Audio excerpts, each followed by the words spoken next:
Hello guys, আমি আপনাদেরকে সবার মোবাইলে থাকা রিডমি কিবোর্ড দিয়ে যুক্ত বর্ণলেখা শিখাবো। It's not a game, it's a rich thing.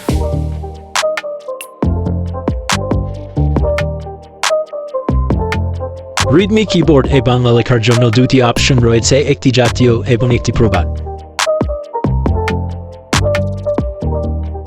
মাঝখানে এই অপশনটি কম্পিউটারে জি হিসেবে কাজ করে। যে অক্ষরের সাথে যুক্ত করতে চান সেই অক্ষর দিয়ে এই চিহ্ন দিবেন, তারপর ওই অক্ষর দিলে যুক্ত হয়ে যাবে। আমি আপনাদেরকে একটি যুক্ত বর্ণলেখা লিখে দেখাচ্ছি। লেখাটি হলো বিজ্ঞান। জাতীয় অপশন দিয়ে যুক্ত বর্ণ লিখতে অনেক সুবিধা হয়। আমি আরো অনেক যুক্ত বর্ণ লেখা লিখে দেখাচ্ছি। আমি ক্ষতি লিখছি দুটা লেখার জন্য।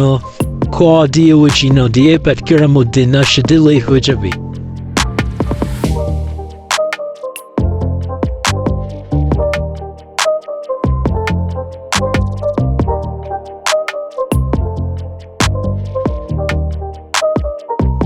আমি আবার লিখছি স্কুল।